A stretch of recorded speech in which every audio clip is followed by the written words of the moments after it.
General Hospital spoilers for Wednesday, June 25th reveal that Marco's delivery that day was not just a scheduled transaction, it was a signal.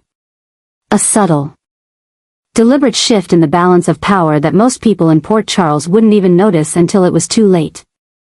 What looked like a standard exchange, a sealed crate dropped discreetly behind the back entrance of a seemingly abandoned cafe, was in truth the beginning of one of the most unpredictable and dangerous power plays the city had seen in recent memory. For Marco, the delivery was more than a job, it was a moment of transition. It was the final act before his loyalty fractured and he crossed a line he had spent years avoiding. He had once been a silent figure in the background, the man who got things done, who never questioned orders, who stayed out of the spotlight while the bigger names made noise. But that man no longer existed.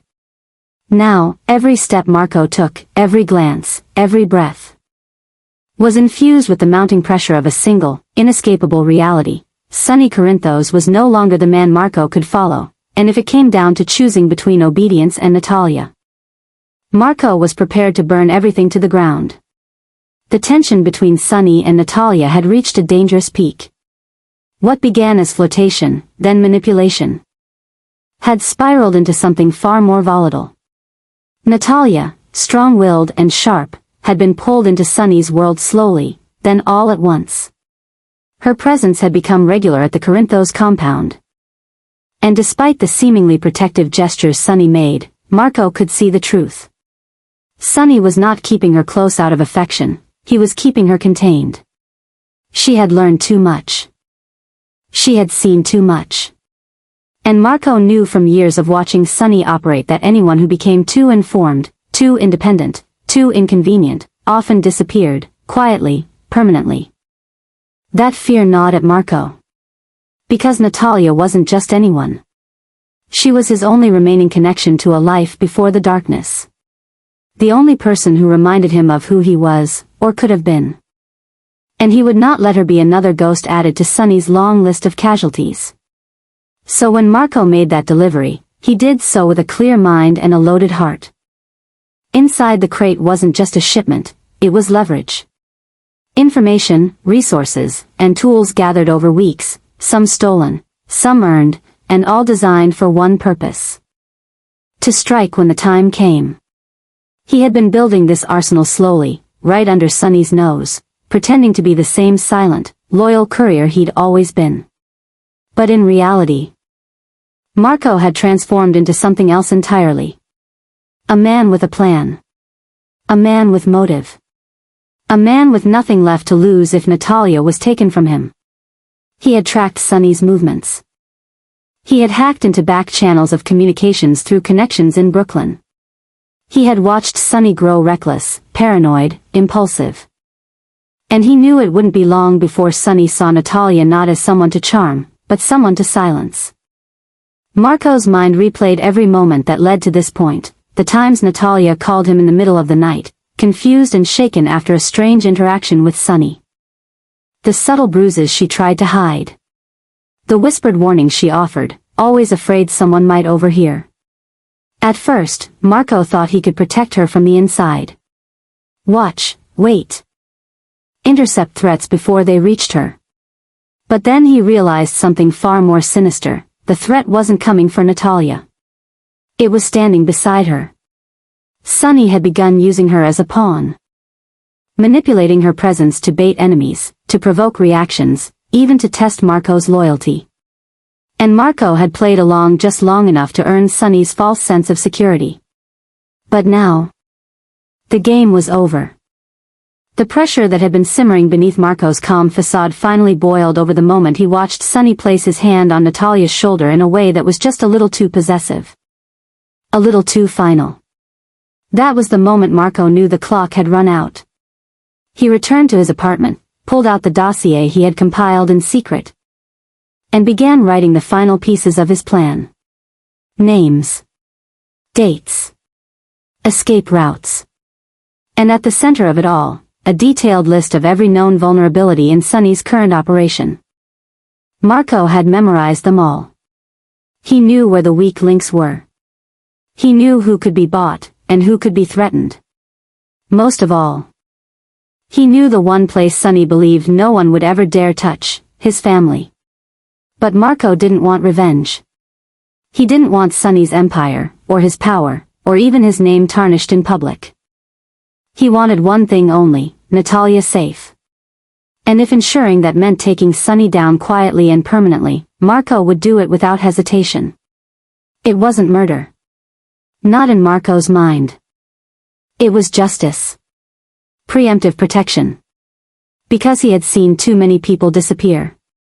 He had watched too many innocents get caught in the crossfire of Sonny's version of loyalty. And he refused to let Natalia be next. The chaos Marco was about to unleash wouldn't look like violence at first. It would come in whispers. Distrust sown among Sonny's allies. Financial irregularities reported anonymously to the IRS. A slow bleed of information to Valentine, to Selena Wu, even to those who hated Marco but hated Sonny more. Then, when Sonny's support was at its thinnest, Marco would strike, and it would be fast, clean, and surgical. A moment alone. A misstep in security. A final confrontation where Marco wouldn't flinch. Because this wasn't about power. It was about survival. And as the plan took shape, the city shifted. Natalia began to sense something had changed in Marco, not fear, but resolve. She didn't ask questions, not yet, but the look in her eyes said she knew something was coming. Something dangerous. Something necessary. And deep down, she knew Marco was no longer just her protector. He was becoming her shield. Her sword. Her last line of defense against a man no one else dared challenge directly. In a city like Port Charles, where everything is transactional and every ally can become an enemy, Marco was no longer content to play the game. He was ready to break the board. And Sonny, once untouchable, now had a threat rising from within, one that didn't announce itself with gunfire, but with silence, precision, and a delivery that marked the beginning of the end. Alexis had always believed that the past, no matter how deeply buried, would eventually resurface in Port Charles. But she never imagined that the truth would come crashing back with such force. Or that it would be tied to her own daughter in such a devastating way. For months, Alexis had quietly noticed the tension that simmered beneath Christina's carefully constructed calm, flashes of guilt, unexplained mood swings, and the way she seemed to avoid eye contact whenever the subject of Elizabeth came up. At first, Alexis assumed it was just the usual emotional weight Christina carried. But now, as new details began to emerge and Elizabeth Weber disappeared without a trace, Alexis could no longer ignore the gut-wrenching feeling that something had gone terribly wrong, and that Christina was somehow at the center of it. The truth, as it began to unravel, was darker than Alexis had feared. Months earlier, under circumstances still clouded in secrecy, Christina had been involved in a hit-and-run, an accident that left Elizabeth injured and emotionally shattered. At the time, the incident had been written off as a random act, with no known perpetrator. Elizabeth had remained silent about what happened, unable or unwilling to name who was behind the wheel that night. But Alexis had always found the story too clean, too convenient. And now, with Elizabeth gone, the weight of that unspoken night hung over everything like a noose tightening around the entire Davis family. Alexis's search for Elizabeth wasn't just a search for a missing woman, it was a race against time to understand the extent of her daughter's guilt and whether Christina's past actions were finally catching up with them all. As she dug deeper, retracing Elizabeth's last known steps, Alexis began to uncover signs that Elizabeth had never truly recovered from the trauma of that night. Her paintings had become darker, more chaotic. She had stopped attending therapy. Her relationships had become strained and distant. Something had shifted inside her. And Alexis now feared that the accident, Christina's accident, had not just injured Elizabeth's body, but had fractured her mind in a way that no one had seen until it was too late. The more Alexis uncovered, the more she realized how far-reaching the consequences had become. Christina's recent outbursts, her sudden disappearances, and her increasing paranoia were not just emotional volatility, they were signs of a conscience crumbling under the weight of guilt. And now, with Elizabeth missing, Alexis feared that her daughter's actions might have triggered a chain of events neither of them could control. Was Elizabeth running? Hiding? Or worse, had someone else discovered the truth and decided to make Christina pay? As Alexis followed the trail, she found herself revisiting places that once brought Elizabeth peace. The gallery where she painted, the park bench where she used to sit in silence, the footbridge where she had once told Franco about her past. Each location was now a monument to a woman slipping further into the shadows. And with each passing day, Alexis grew more certain that the key to finding Elizabeth wasn't just in the city, but in Christina's silence. A silence that had protected her daughter for too long. A silence that now threatened to destroy another life. And still, Alexis could not ignore the deeper dread, that in trying to shield Christina, she may have failed Elizabeth. That her loyalty to her daughter had blinded her to the pain of someone else's. And if Elizabeth didn't return, if she had been swallowed whole by the trauma Christina had caused, then Alexis would never forgive herself. Because in Port Charles, the past always returns. And this time, it had come with a vengeance, demanding that the truth be paid for in full. Cody had never been a man who played by the rules, but lately, he'd been following orders with unsettling precision. Not because he believed in the mission, but because he understood the stakes. Operating under a shadowy directive that few in Port Charles even suspected existed, Cody had been given a task that seemed as implausible as it was dangerous: get close to Ava Jerome. Charm her. Gain her trust. And when the time came, strike. At first, it sounded like a joke. Ava, one of the most cunning and emotionally guarded women in the city, wasn't someone who could be seduced easily. But Cody had a way about him, a rogue charisma, a natural unpredictability that made him difficult to read and impossible to fully resist. And slowly, he began to weave himself into Ava's orbit. Not through force or manipulation, but through calculated vulnerability. What began as a series of coincidental run-ins, an unexpected drink at the Metro Court bar, a shared laugh at an art showing, a quiet conversation outside Windmere, soon turned into something far more intimate. Ava, still reeling from past betrayals and caught in the lonely weight of her reputation, found in Cody a surprising sense of ease. He didn't ask too many questions. He didn't make demands. He simply listened. And that, more than anything, was what began to crack her walls. What she didn't know, what no one knew, was that every gesture, every smile, every late-night conversation was part of a carefully orchestrated plan designed to get her talking. To make her trust him enough to share the secrets that others had died trying to uncover. Behind the scenes, Cody was being handled by an entity far removed from the chaos of Port Charles' social politics. The goal wasn't just to seduce Ava, it was to extract information. To use her proximity to figures like Sonny, Nicholas, and Trina to unearth vulnerabilities that could be exploited. But the deeper Cody went, the more blurred the lines became. Because Ava wasn't just another assignment. She was a woman with fire in her eyes and ghosts in her heart.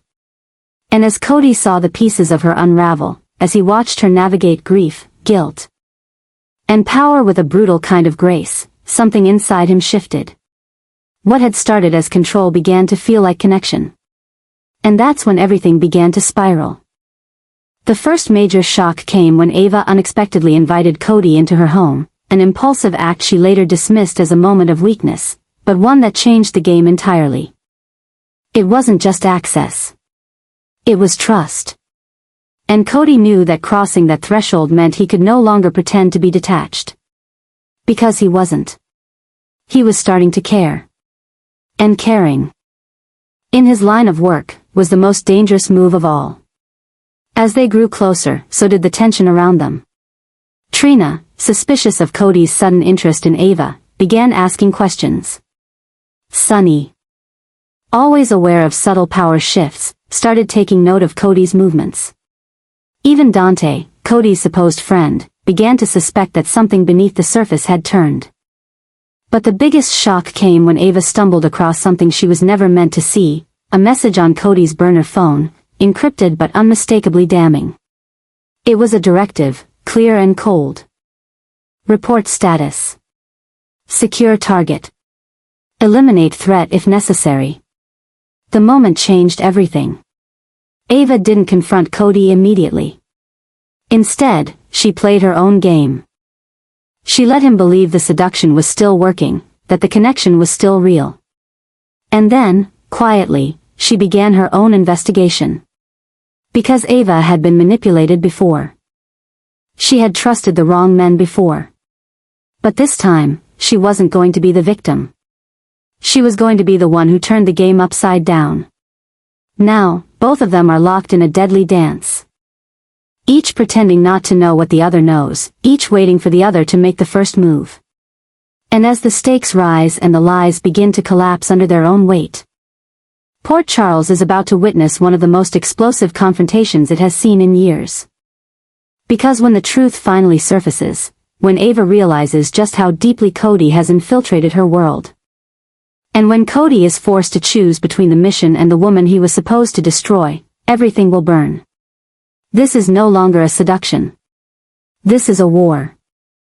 And at its center stands a man who followed orders too well and a woman who trusted one more time than she should have.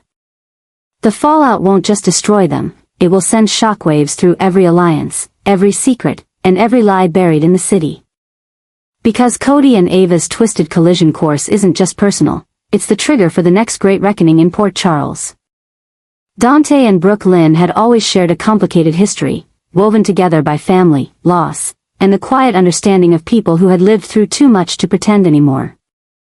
But ever since the truth about Gio had emerged, their conversations had taken on a new weight, a quiet urgency that neither of them could escape. Sitting together in the shadowed corner of the Quartermain mansion, away from the buzz of daily life, their words often circled around one name, Gio.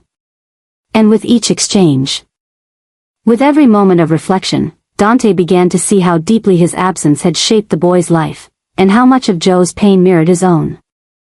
But Brooke Lynn's presence in those conversations, her empathy, her regret, her fierce maternal loyalty, only made those realizations cut deeper. And somewhere, just beyond the edge of those discussions, Chase was watching. Listening. Feeling the slow unraveling of something he had once believed was unshakable. As Dante and Brooke Lynn talked, they began stitching together fragments of Joe's life, his reactions, his defenses, the invisible armor he wore around others, the moments he flinched when people came too close. Brooke Lynn admitted things she hadn't before, that she saw herself in Joe's stubbornness, in his refusal to be pitted, in his tendency to lash out before letting people in. But more than that, she began opening up to Dante in ways she hadn't allowed herself in months. She spoke of guilt, not just for hiding the truth about Joe's paternity for so long, but for what that secret had done to every man connected to her.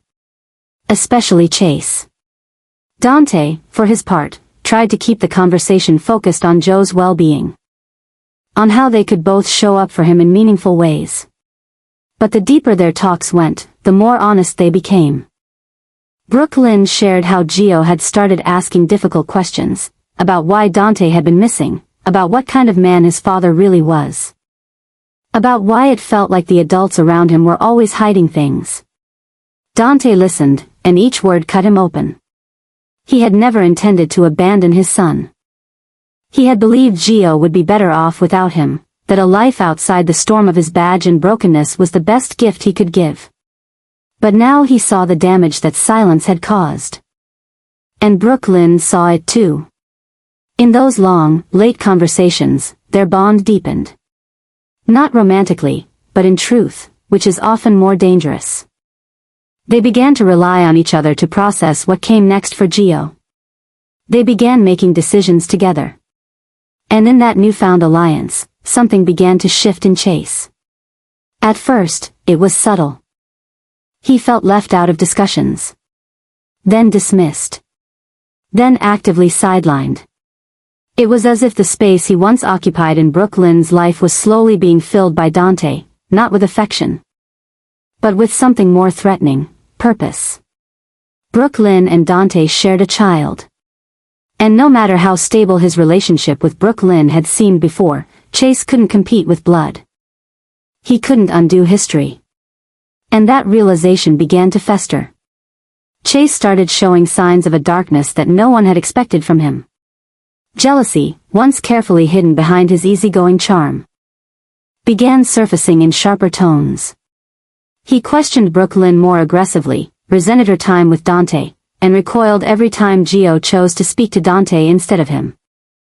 Brooklyn tried to reassure him, tried to balance the roles, but the more she tried, the more Chase felt like a placeholder in a family that no longer belonged to him.